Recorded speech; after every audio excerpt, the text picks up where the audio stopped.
Ay, hija mía, si supieras el peso que llevo en el alma por lo que hice, o mejor dicho, por lo que no hice durante tantos años. Todavía, al despertar cada mañana, siento un frío en el pecho que me recuerda aquel secreto, esa herencia que guardé con celo, y que sigue pesando más que mis propios huesos. Me ves aquí, sentada en mi cocina, con el sol de la tarde entrando por la ventana, acariciando mis manos ya arrugadas, y un té de hierbas que se ha enfriado. Soy Elena, una anciana que ha visto mucho, quizás demasiado, con 86 años bien cumplidos.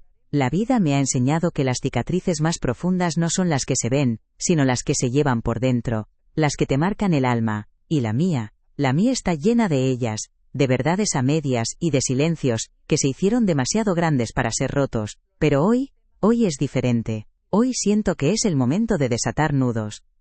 Fue hace tantos años, recuerdo el día como si fuera ayer, aunque mi memoria ya juega a veces malas pasadas. Mi hermana, mi querida Carmen, se fue de este mundo demasiado pronto, sin decirme nada, sin dejar una sola palabra sobre lo que me esperaba. Después del entierro, cuando ya todos se habían ido y solo quedaba el eco de las lágrimas, encontré una caja.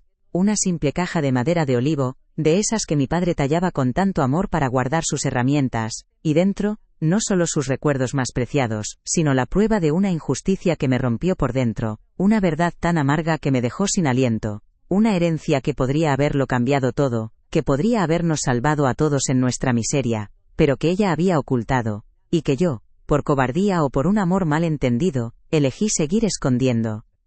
El olor a viejo y a lavanda que siempre me recordaba a Carmen, se mezclaba con el de la tierra mojada que entraba por la ventana abierta de su pequeño dormitorio. Mis dedos temblaban al desatar el lazo de seda que envolvía una carta amarillenta, con la caligrafía inconfundible de mi hermana, y un pequeño sobre desgastado.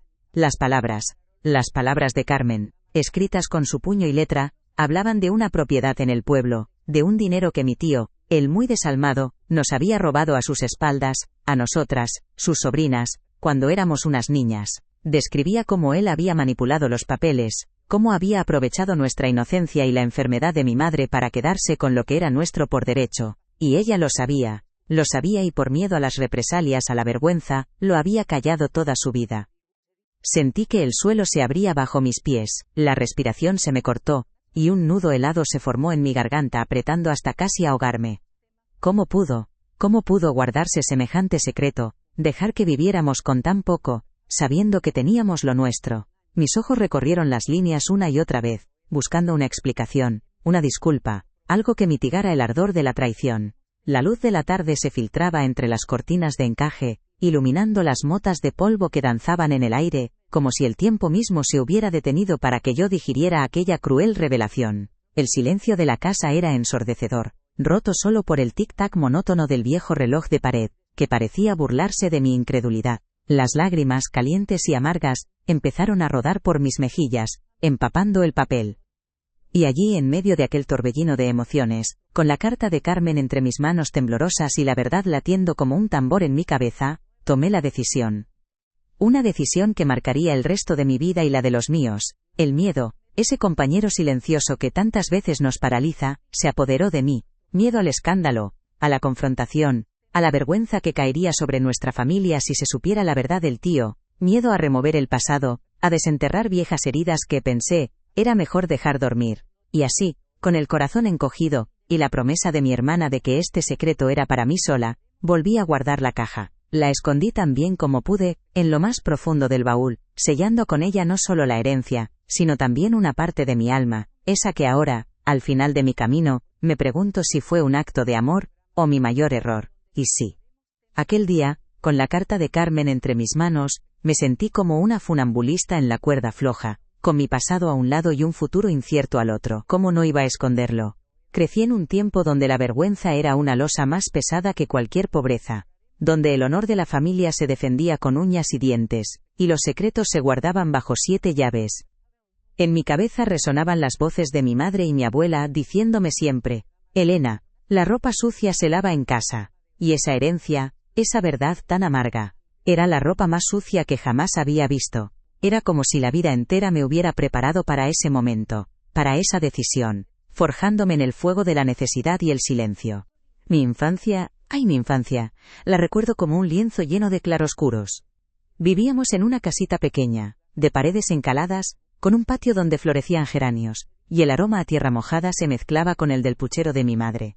Éramos pobres, sí, de una pobreza que se sentía en los huesos, pero rica en afectos, en risas que rebotaban entre las paredes, y en la complicidad de mi hermana Carmen. Ella era mi sombra, mi cómplice, mi otra mitad. Nuestros días transcurrían entre la escuela, las tareas del campo y los juegos inventados con cualquier cosa que encontrábamos. No teníamos lujos, pero teníamos lo esencial, el calor de la familia, la protección de mis padres, y la ilusión de que algún día las cosas mejorarían. Mis padres eran la personificación de la dignidad. Mi padre, un hombre de manos fuertes y mirada noble, trabajaba de sol a sol en el campo, con la espalda encorvada por el esfuerzo, pero el espíritu siempre erguido. Mi madre, menuda pero incansable, cosía para los vecinos, amasaba el pan y se desvivía por nosotras, con su delantal siempre impoluto, y una canción en los labios que nos arrullaba al dormir. Recuerdo cómo se privaban de lo más mínimo para que Carmen y yo tuviéramos un trozo de pan con aceite, o un vestido remendado pero limpio para ir a misa.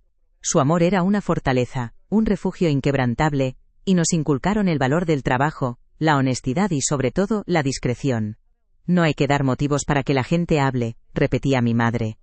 Carmen era el sol de la casa, siempre riendo, con una chispa de picardía en los ojos. Era más atrevida que yo, más soñadora. Compartíamos la cama, los secretos susurrados bajo las sábanas y los planes de futuro.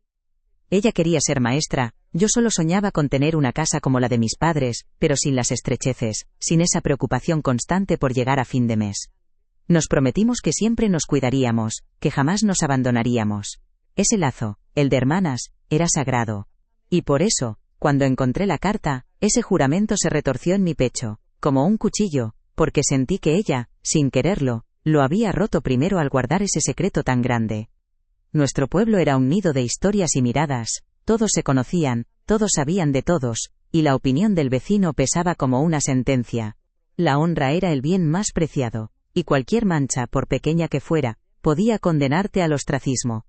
Las familias se apoyaban, sí, en las buenas y en las malas, pero también eran guardianes de la moralidad, jueces silenciosos. Recuerdo las tertulias en la plaza, las mujeres cosiendo al fresco, los hombres discutiendo de cosechas y política. Era una comunidad fuerte, unida por la tradición y el temor a la desaprobación. Esa atmósfera, esa presión social, fue un molde que nos dio forma, nos enseñó a medir nuestras palabras y a guardar nuestras penas bajo llave, lejos de miradas curiosas. Los domingos eran sagrados. Después de misa, nos sentábamos todos en la mesa, que mi madre había cubierto con un mantel de hilo bordado. El aroma a pollo asado y patatas, el vino tinto casero que mi padre servía con parsimonia, las risas de los niños que correteaban por el patio. Eran momentos de paz, de plenitud, donde por unas horas se olvidaban las penurias de la semana. Mi abuela, sentada a la cabecera, nos contaba historias de antaño, de cómo sus padres habían luchado para levantar la tierra, de la importancia de la familia y de mantener las tradiciones. Esos recuerdos son un bálsamo para mi alma, una imagen vívida de lo que significaba el hogar, el arraigo. Cómo anhelo esos días, esa sencillez que ya no existe. Pero bajo esa aparente calma, la vida era una lucha constante. La escasez era una sombra que nos seguía, un susurro constante en los oídos de mis padres. Había inviernos tan duros que el frío se colaba por las rendijas de la casa, y el hambre apretaba. Mi madre enfermó varias veces por el esfuerzo, y yo la veía toser, con el rostro pálido, mientras mi padre se deslomaba para conseguir medicinas o un médico. Esas imágenes se grabaron a fuego en mi memoria, la impotencia, la desesperación silenciosa. Nosotras, las niñas, sentíamos el peso de esa preocupación, aunque intentábamos ayudar en lo que podíamos, recogiendo leña, cuidando el huerto. Esa miseria, esa lucha por la supervivencia, me enseñó que la vida era dura, y que a veces, para proteger a los tuyos, había que tomar decisiones difíciles, incluso dolorosas. La enfermedad de mi madre fue un antes y un después. Recuerdo sus manos huesudas, su respiración agitada. Carmen y yo nos turnábamos para cuidarla, para darle la comida que apenas probaba. El médico del pueblo venía poco, y sus medicinas eran caras y escasas. Fue entonces cuando mi padre tuvo que pedir un préstamo a mi tío, ese mismo tío que luego nos robaría. Lo recuerdo con una mezcla de gratitud y humillación en los ojos.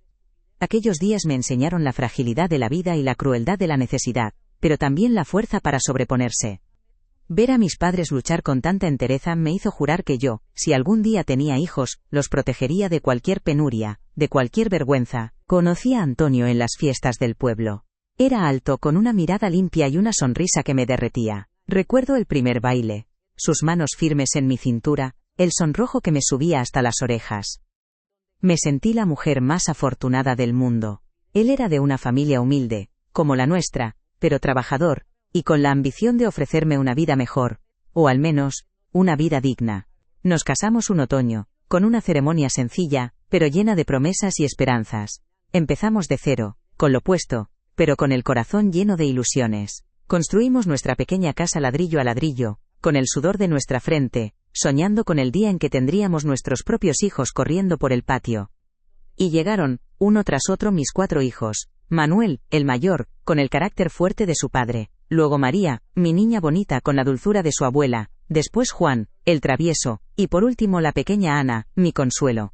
Cada nacimiento era un milagro, una explosión de alegría y una nueva responsabilidad que abrazaba con todo mi ser. Recuerdo el olor a bebé, la calidez de sus pequeños cuerpos en mis brazos, la inmensa felicidad que me embargaba. No había cansancio que pudiera apagar esa llama. Por ellos, por su futuro, era capaz de todo. Cada risa, cada pequeño paso, cada palabra nueva, era una recompensa por los sacrificios, por las noches en vela, por el trabajo incansable. La vida con niños era un torbellino de actividad. Las mañanas comenzaban antes del amanecer, preparando el desayuno, la ropa, las mochilas para la escuela. Luego, las tareas de la casa, el huerto, las comidas, los remiendos.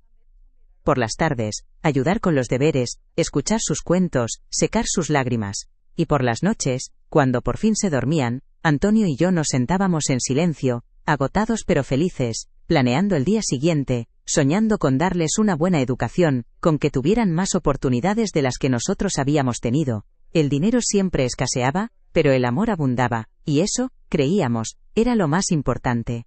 La felicidad de mis hijos era mi única brújula. Recuerdo un día, cuando María era pequeña, estaba enferma con fiebre alta. Yo estaba tan angustiada, sin saber qué hacer. Mi madre ya mayor vino a casa y me cantó una nana que ella me cantaba a mí. Duerme, mi niña, duerme, que la luna te cuida y el sol te espera mañana. Y mientras cantaba me dio un pequeño medallón de plata, desgastado por el tiempo, con la imagen de la Virgen. Este medallón ha pasado de madres a hijas en nuestra familia, me dijo. Es para que recuerdes que nunca estás sola, y que el amor de una madre es un escudo. Protege a tus hijos, Elena, siempre. Ese medallón que aún conservo y que llevo conmigo, es el símbolo de la promesa de mi madre, y de la que yo hice a los míos. En esos años, también perdimos a mi suegra, una mujer fuerte y sabia que nos enseñó mucho sobre la resiliencia. Su partida fue un golpe para Antonio y para toda la familia. La vida nos mostraba su cara más cruel, pero también nos unía más, nos hacía más fuertes. Entendí que la familia era el ancla, el único puerto seguro en medio de las tempestades. Y cada vez que la vida nos golpeaba, me aferraba más a esa idea de proteger a los míos, de evitarles el sufrimiento, las miradas de compasión, o peor aún las de desprecio. La idea de que mis hijos pudieran pasar por lo que mis padres o yo habíamos pasado, me aterraba más que cualquier otra cosa. En el pueblo, como os decía, la reputación lo era todo. Se hablaba de las familias, de sus virtudes y sus defectos. Una deuda impagada, un escándalo, una deshonra. Eso podía marcarte para siempre. Cerrar puertas, generar murmullos que perseguían a uno hasta la tumba. Yo había visto cómo algunas familias eran señaladas, cómo sus hijos cargaban con el peso de los errores de sus padres o abuelos, y ese miedo, ese pánico a que mis hijos fueran los señalados, a que la sombra de una injusticia, un secreto familiar cayera sobre ellos, era un veneno lento que me corroía. Quería que mis hijos tuvieran un nombre limpio, un futuro sin cargas, sin la vergüenza de un pasado turbio. Así que, cuando encontré la caja de Carmen con esa verdad tan grande y tan dolorosa, mi mente no pudo evitar viajar a todos esos recuerdos. La pobreza de mis padres, la enfermedad de mi madre, los sacrificios, el temor a la vergüenza social. Pensé en mis hijos, en sus sonrisas, en la tranquilidad que merecían. La herencia, sí, habría resuelto problemas económicos, pero ¿a qué precio? ¿A qué precio de escándalo, de disputas familiares, de remover el fango del pasado? De poner en el ojo del huracán a mis propios hijos, a quienes había jurado proteger con mi vida. Aquella noche, con el corazón en un puño, sentí que mi única opción era enterrar la verdad, por su bien, por el bien de todos. Y ahora, aquí estoy, con esa caja aún guardada en lo más profundo del baúl, como un ancla que me sujeta al pasado. Me pregunto si esos años de silencio, de aparentar una vida sencilla pero digna, de haber protegido a mis hijos de la verdad fueron realmente un acto de amor, como me gustaba pensar, o si, por el contrario, fue mi mayor error, un error que ahora al final de mi camino, me pesa más que todos los años vividos. El peso de lo que no hice, de lo que no dije, es un compañero constante, un eco de la decisión que tomé aquel día, con la esperanza de que el silencio a veces es la única forma de amor que conocemos. Ah, hija mía, si supieras cómo aquel silencio, aquella decisión que tomé con el corazón en un puño, se convirtió en una losa que en lugar de protegerme me aplastó poco a poco. Creí que al enterrar la verdad, enterraba también el dolor, pero lo que hice fue abonar un campo de amargura que floreció con cada año que pasaba. Me miro al espejo, y veo no solo mis arrugas, sino el reflejo de una vida marcada por lo que no fue, por las oportunidades que mis hijos no tuvieron, por las miradas que yo, con mi secreto, no pude evitar. Cada risa que no se dio, cada sueño que se quedó en el tintero, era un puñal que se clavaba en mi alma, un recordatorio constante de la herencia que guardé, de la vida que les negué sin que ellos lo supieran. Y ese peso invisible, ha sido mi compañero más fiel. Recuerdo a Manuel, mi primogénito, con sus ojos curiosos, siempre pegado a los libros que conseguía prestados. Era tan listo, tan ávido de aprender. Quería ser ingeniero. Soñaba con construir puentes y caminos que unieran el pueblo con el mundo. Sus cuadernos estaban llenos de garabatos de planos y cálculos, hechos con un lápiz casi gastado. Pero el dinero, hija, el dinero siempre faltaba. No podíamos enviarlo a la universidad en la capital. Lo veía sentarse por las noches, junto a la luz parpadeante de una vela, intentando descifrar problemas, y su mirada se iba apagando, se le nublaba con una tristeza que yo, su madre, no podía consolar. Esa frustración, esa renuncia a su propio futuro, me dolía más que cualquier golpe, y yo me preguntaba, en la oscuridad, si la herencia habría cambiado su destino. Y María, mi niña bonita, con esa gracia que tenía para todo, con esa voz que parecía un ruiseñor. Su sueño era la música, tocar el piano, componer melodías que alegraran el alma. La veía sentada en el banco de la iglesia, sus pequeños dedos imitando las teclas mientras escuchaba el órgano. Cómo me pedía un piano, aunque fuera uno viejo. Pero no podíamos, claro. Apenas teníamos para comer, ¿cómo íbamos a pensar en lujos? Recuerdo una vez que le prometí que, algún día, tendría su piano. Sus ojitos brillaron con la ilusión de un niño. Pero ese día, nunca llegó. La vi conformarse con cantar en el coro del pueblo. Su voz maravillosa, sí, pero siempre con un deje de melancolía, como si una parte de ella se hubiera quedado sin nacer. Juan, el travieso, el que siempre tenía una broma en los labios, también sufrió a su manera. Era inquieto, con una energía que no cabía en el pueblo. Quería ver mundo, trabajar en algo que le permitiera viajar.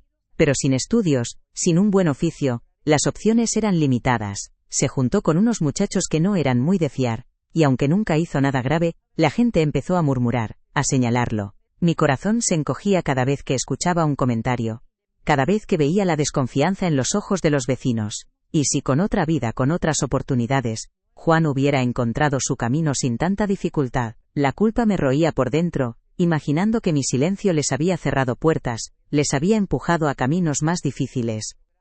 Los años pasaron, y el trabajo de Antonio en el campo, bajo el sol implacable y las heladas invernales, empezó a pasarle factura. Lo veía llegar a casa, con la espalda encorvada, las manos agrietadas, el cansancio grabado en cada gesto. Sus ojos, antes llenos de chispa, se volvían cada vez más opacos, más cargados de una fatiga que ninguna noche de sueño lograba disipar. Yo le preparaba sus infusiones, le frotaba los hombros, y por dentro me moría de pena, de rabia, de impotencia. Pensaba en la herencia, en cómo ese dinero podría haberle dado un respiro, un descanso merecido, una vejez sin tanta penuria. Pero la caja seguía escondida, y yo seguía callando, con un nudo en la garganta que no me dejaba respirar. Una tarde, mientras Antonio y yo estábamos sentados en el porche, el sol ya cayendo, él me miró con esa mirada cansada y dijo: «Elena, ¿por qué será que siempre nos ha tocado luchar tanto? Otros en el pueblo, con menos esfuerzo, han prosperado». Sentí un escalofrío que me recorrió la espalda. Las palabras se me agolparon en la garganta. La verdad pugnando por salir, por liberarse de su prisión. Mi boca se abrió, pero ningún sonido salió. Solo un suspiro, un temblor en mis manos. Él me tomó una de ellas y sonrió con tristeza. «No importa, mujer. Lo importante es que nos tenemos el uno al otro, y a nuestros hijos». Y yo, con el peso de mi secreto, Sentí que ese amor tan puro, no merecía la traición de mi silencio. Mis hijos con el tiempo empezaron a buscarse la vida fuera del pueblo. Manuel se fue a la ciudad, a trabajar en una fábrica, lejos de sus libros y sus sueños de ingeniería. María encontró empleo en una casa de señores, cuidando niños, y su voz, que antes llenaba la casa, ahora solo la escuchaba en sus cartas, que leía una y otra vez, buscando entre las líneas el eco de su alegría.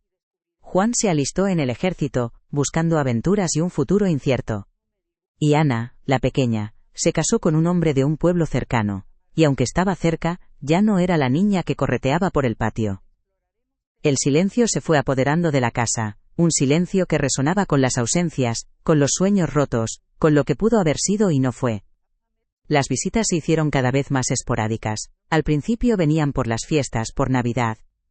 La casa se llenaba de nuevo de risas, de olores a comida, de ese bullicio familiar que tanto anhelaba. Pero con los años, las excusas empezaron a ser más frecuentes. Madre, el viaje es largo, no tenemos dinero para venir, los niños tienen escuela. Yo entendía, claro que entendía, pero una parte de mí se preguntaba si era la vergüenza de nuestra casa humilde, de nuestra vida sencilla lo que les alejaba. O era mi propia culpa, mi secreto, lo que había creado esa distancia invisible, esa brecha entre nosotros. Me sentaba en el porche, mirando el camino que se perdía en el horizonte, esperando un coche que rara vez llegaba. Recuerdo una Nochebuena, la mesa puesta para 12, pero solo éramos Antonio y yo, las sillas vacías, las copas sin brindar.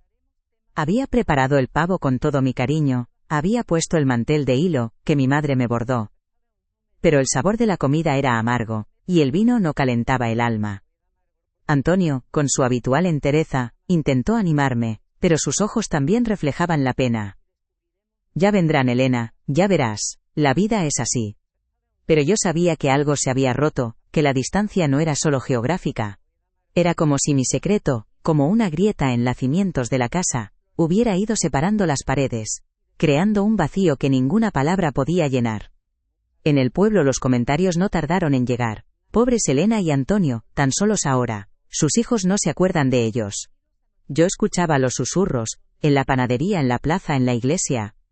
La gente que antes los veía con compasión por nuestra pobreza, ahora nos miraba con una lástima diferente, una que me dolía más, porque la sentía como un juicio. ¿Acaso había fallado como madre?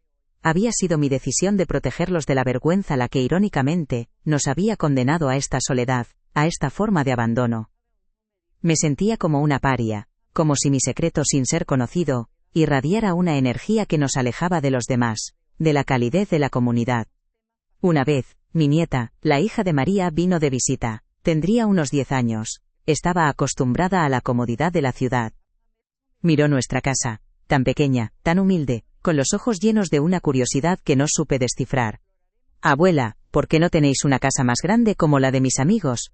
Sus palabras, inocentes, me golpearon como un látigo. Sentí un bochorno, una vergüenza que me quemó la cara. ¿Cómo explicarle que esa casa, tan llena de amor, podría haber sido otra, mucho más digna, si yo no hubiera callado?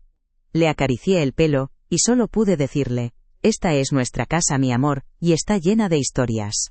Pero en mi corazón, el eco de su pregunta resonaba con una crueldad que me dejaba sin aliento. El peso de la culpa se hizo tan grande que empezó a afectar mi salud. Las noches se volvieron insomnes, mi mente dando vueltas y vueltas a las decisiones del pasado. Sentía un dolor constante en el pecho, una opresión que los médicos no sabían explicar. Mi cuerpo, antes fuerte y resistente, empezó a flaquear. Me costaba levantarme, me faltaba el aire. Antonio me miraba preocupado, pero yo no podía confesarle el origen de mi mal. ¿Cómo decirle que su esposa, la mujer que amaba, había guardado un secreto que había marcado sus vidas? Era una carga que solo yo podía llevar, una condena autoimpuesta que me consumía por dentro, día tras día, noche tras noche. Recuerdo un día de lluvia, el cielo plomizo como mi ánimo. Fui al baúl, ese viejo baúl de madera que guardaba no solo recuerdos, sino también mi penitencia. Con manos temblorosas, saqué la caja de olivo. El olor a lavanda y a viejo me envolvió, transportándome a aquel día fatídico. Saqué la carta de Carmen, sus palabras ya desdibujadas por el tiempo y las lágrimas que la habían empapado. La releí, buscando una vez más una justificación, una salida, pero solo encontré el eco de mi propia cobardía. de mi miedo. El papel se desmoronaba en mis dedos, como mis propias esperanzas, como la vida que podría haber sido. Las lágrimas, que ya no eran amargas sino silenciosas y desesperadas, rodaron por mis mejillas, perdiéndose en las arrugas de mi piel. Me sentía atrapada, prisionera de mi propia decisión. La casa, antes un refugio, se había convertido en una cárcel de recuerdos y arrepentimientos. El tic-tac del reloj de pared parecía burlarse de mi dolor, cada segundo un recordatorio del tiempo perdido, de las oportunidades esfumadas. Me acurruqué en el suelo frío, con la caja entre mis brazos, como si fuera el único testigo de mi sufrimiento, la única cosa que entendía la magnitud de mi error. Y allí, en la quietud de mi casa, bajo la tenue luz que se colaba por la ventana empañada, me sentí verdaderamente sola. Antonio dormía en la habitación de al lado, ajeno a mi tormento, a la verdad que nos había separado sin él saberlo. Mis hijos lejos, con sus vidas, quizás con sus propias penas, pero libres de este fardo. Yo, Elena, la abuela que veis ahora, era entonces una sombra, una mujer rota, con el corazón desgarrado por el peso de un secreto que había prometido guardar, y que me había consumido hasta los huesos. No había nadie a quien contarle, nadie que pudiera entender la magnitud de mi traición, de mi amor malentendido.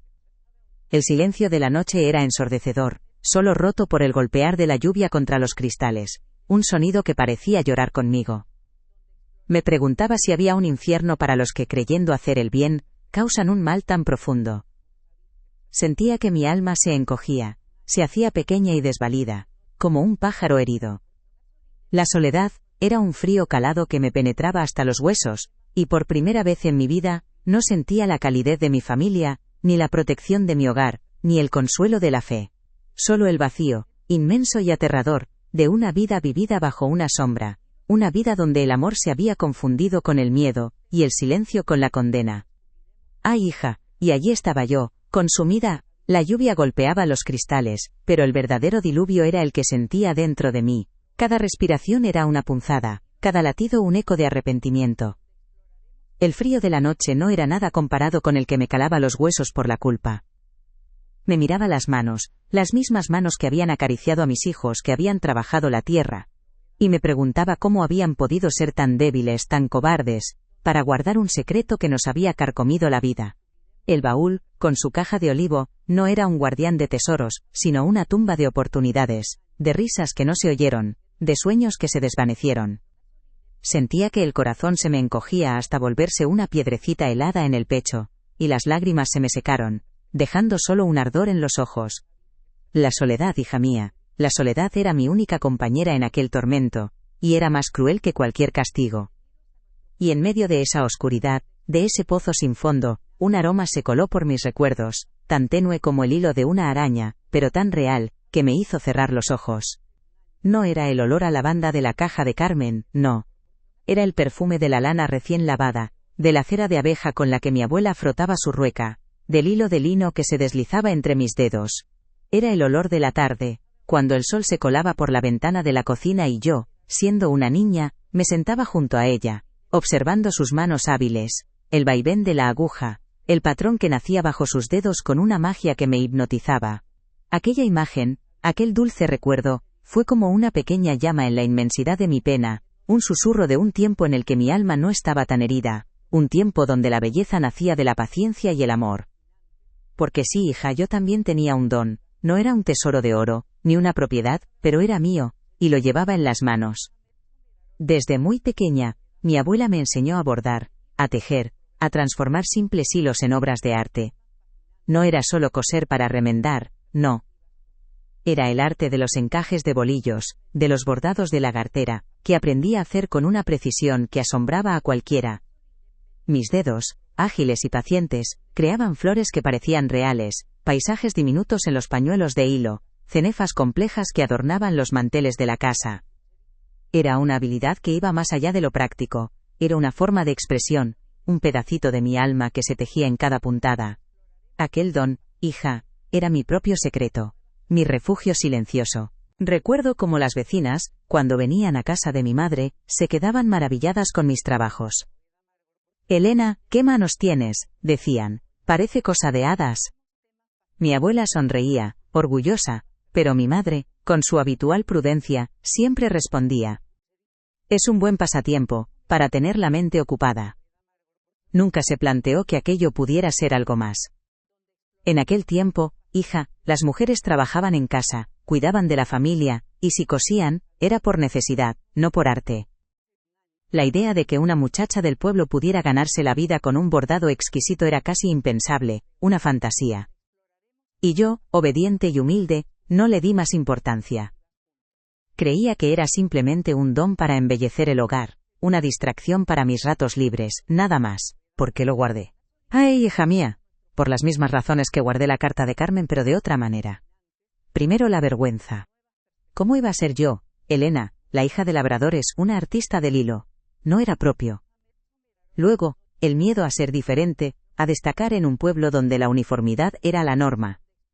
Mi lugar era el de una buena esposa, una buena madre, no el de una mujer con una ambición propia, un oficio que no fuera el de la casa. Y también, la falta de visión. No veía el valor real de lo que hacía, no lo veía como un trabajo que pudiera sustentarnos. Era un lujo, una flor que florecía en mi interior, pero que no creía que pudiera alimentar a mi familia. Me convencí de que era una nimiedad, un capricho, y lo relegué al rincón más íntimo de mi ser. La verdad es que, al igual que Carmen con la herencia, yo también ocultaba un tesoro, pero el suyo era tangible, un papel que hablaba de propiedades y dinero. El mío, en cambio, era invisible a los ojos, una destreza, una sensibilidad, una forma de belleza que nacía de mis propias manos.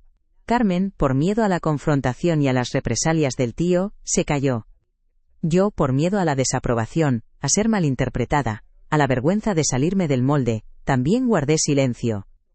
Ambas, a nuestra manera, nos negamos la oportunidad de una vida diferente, de una dignidad que no dependiera de lo que la gente pensara, o de las circunstancias. ¡Qué ironía tan amarga! Mi hermana y yo, unidas en el silencio, cada una con su propio fardo, su propia renuncia. Y no creas que no había momentos en los que el deseo de crear me quemaba por dentro. Cuando veía un trozo de tela sin adornar, o un patrón en un libro que me desafiaba, mis dedos picaban por empezar. Sentía una alegría inmensa al ver cómo el diseño tomaba forma, cómo los colores se entrelazaban, cómo algo hermoso surgía de la nada. Era mi pequeño acto de rebeldía silenciosa, mi forma de sentirme completa. Pero luego, la rutina, las obligaciones, las miradas del pueblo, todo me traía de vuelta a la realidad. «Esto no da de comer, Elena», me decía una voz en mi cabeza, la voz de la sensatez impuesta, la voz que me recordaba que los sueños no llenaban el estómago. Y así, esa llama, que ardía con fuerza, se iba apagando, poco a poco, bajo el peso de la vida. ¡Ay, si hubiera sabido el valor que tenía aquel don! En aquellos años de penuria, cuando Manuel soñaba con la universidad, cuando María anhelaba un piano, cuando Antonio se deslomaba en el campo. Ese dinero, aunque fuera poco, que mis bordados podrían haber generado, habría sido un bálsamo. Unos reales para comprar más libros a mi hijo, para que pudiera seguir aprendiendo.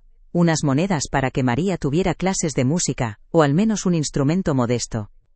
Quizás incluso para que Antonio pudiera descansar un poco más, para aliviar el peso de sus hombros. Pero yo, ciega de miedo y de un sentido equivocado del deber, no lo vi. No vi que mi talento era una herramienta, un recurso que podría haber aliviado tantas penas, que podría haber abierto tantas puertas. Y más allá del dinero, hija, estaba el valor de la dignidad. La dignidad de saberse útil más allá de las tareas domésticas, de tener un oficio propio, una identidad que no fuera solo la mujer de, o la madre de. Haber podido decir, esto lo hice yo, con mis manos, y me lo he ganado. Esa sensación de independencia, de valía personal, me habría dado una fuerza que me faltó en tantos momentos. No me habría sentido tan a merced de las circunstancias, tan pequeña ante la pobreza. Pero no, me convencí de que mi lugar era el de la abnegación, el del sacrificio silencioso. Y al hacerlo, me negué a mí misma una parte esencial de lo que era, de lo que podía ser. Me negué la oportunidad de florecer por completo. Hubo momentos, sí, en los que casi doy el paso. Recuerdo una vez que un mercader que venía de la ciudad, vio un pañuelo bordado que yo había hecho para mi madre. Se detuvo, lo tomó en sus manos con una delicadeza inusual, y me preguntó quién lo había hecho. Cuando le dije que yo, sus ojos brillaron. «Señorita, esto es una joya. En la capital pagarían bien por trabajos así, muy bien». Me ofreció llevarse algunos para venderlos, pero la timidez, el miedo a lo desconocido, a la crítica, me paralizaron. No, gracias, balbuceé, con el corazón latiéndome a 1000. Es solo un pasatiempo. Lo vi irse, y con él, se fue una oportunidad, un tren que nunca más volvió a pasar por mi estación. Qué necia fui, hija. Y allí, en aquel suelo frío de mi cocina, con la caja de Carmen en mis brazos y el eco de mi nieta preguntando por una casa más grande, lo entendí que mi secreto, el de mi propio talento, era tan pesado como el de la herencia robada. No solo había guardado una injusticia ajena, sino que había sepultado una justicia propia. Me había traicionado a mí misma, a la Elena que soñaba con hilos y agujas, a la Elena que podía crear belleza y, quizás, prosperidad. El dolor de esa revelación fue punzante, una puñalada directa al alma. No era solo la cobardía de no luchar por la herencia. Era la cobardía de no luchar por mí misma, por lo que yo era capaz de hacer. Aquel día, el peso no era solo de culpa, sino de una profunda y amarga autotraición. La gente del pueblo. El peso de la autotraición, la punzante revelación de una vida vivida en sombras, empujó a Elena a una resolución final, silenciosa pero inquebrantable. No podía deshacer el pasado, no podía reclamar la herencia ni retroceder en el tiempo para usar su talento en pro de los sueños de sus hijos. Pero *** podía por fin romper el silencio, no con una declaración ruidosa, sino con un susurro destinado a ser escuchado a través de las generaciones. Sus manos, nudosas por el tiempo y el trabajo, ya no temblaban de miedo sino con un propósito renovado. El frío pavor en su pecho comenzó a dar paso a un leve calor. Una pequeña brasa de esperanza de que quizás, solo quizás, este último acto de sinceridad traería paz no solo a su alma, sino también a los espíritus de Carmen y de sus padres. Era una tarea abrumadora, una confesión de proporciones monumentales, pero la idea de morir con el secreto aún guardado era mucho más aterradora que cualquier juicio que pudiera enfrentar desde el más allá, o incluso de su propia familia. Este sería su legado, su verdadero testamento. Con una claridad nacida de la edad y de la paz inminente, Elena comenzó su trabajo silencioso. Recuperó la descolorida caja de madera de olivo, cuyo aroma a papel viejo y lavanda, ahora se mezclaba con el de sus propias lágrimas. Dentro, colocó la carta amarillenta de Carmen, la prueba de la herencia perdida hace tanto tiempo. Luego, tomó una hoja de papel en blanco, su mano sorprendentemente firme, y comenzó a escribir. No un documento formal, sino una carta larga y sentida a sus hijos y nietos, derramando toda la historia, el secreto de Carmen, su propio miedo, las oportunidades perdidas, y el peso aplastante de su silencio. Escribió sobre los libros de Manuel, el piano anhelado de María, el espíritu inquieto de Juan y la tranquila comprensión de Ana, reconociendo cómo su decisión había moldeado sus vidas de formas que ellos nunca supieron. Mientras escribía, un nudo en su pecho se fue desatando lentamente, reemplazado por una agridulce tristeza. Junto a la carta, Elena decidió colocar la pieza de bordado más fina que jamás había creado. No era solo un trozo de tela, era un tapiz de su alma, un grito silencioso de la artista que había enterrado. Durante semanas, trabajó en secreto, bajo la tenue luz de la lámpara, sus viejos ojos esforzándose pero sus dedos recordando cada puntada intrincada.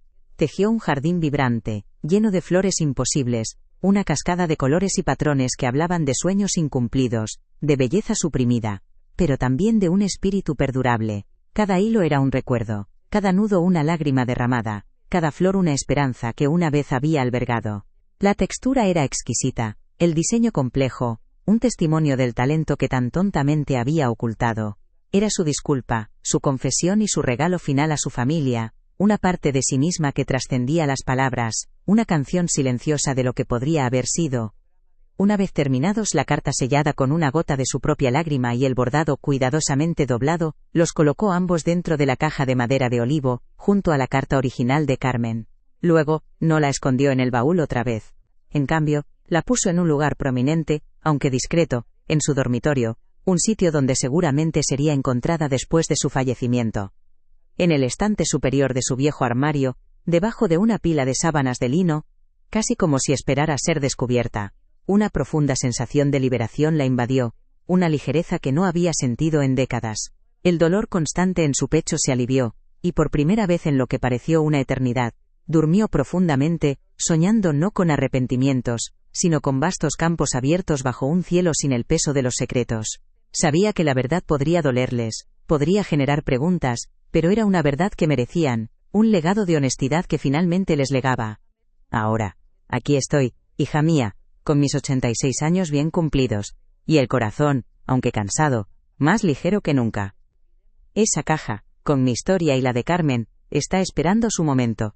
Me pregunto si la verdad, aunque tarde, siempre encuentra su camino, ¿verdad? Si el amor, ese amor que nos lleva a veces a cometer los mayores errores por miedo, o por una malentendida protección, puede redimirse con un acto final de sinceridad. ¿Fue mi silencio un acto de amor, como quise creer, o la más grande de mis traiciones? Quizás nunca lo sabré del todo, pero al menos, ahora, el peso ya no es solo mío. La vida es un bordado complejo, lleno de hilos que se enredan y se pierden. Pero a veces, hija, a veces tenemos que desatar un nudo para que el patrón final tenga sentido. ¿Y tú, que me escuchas, crees que el silencio puede ser una forma de amor, o siempre esconde una herida? Si esta historia te ha tocado el corazón, compártela y suscríbete para escuchar más historias como esta.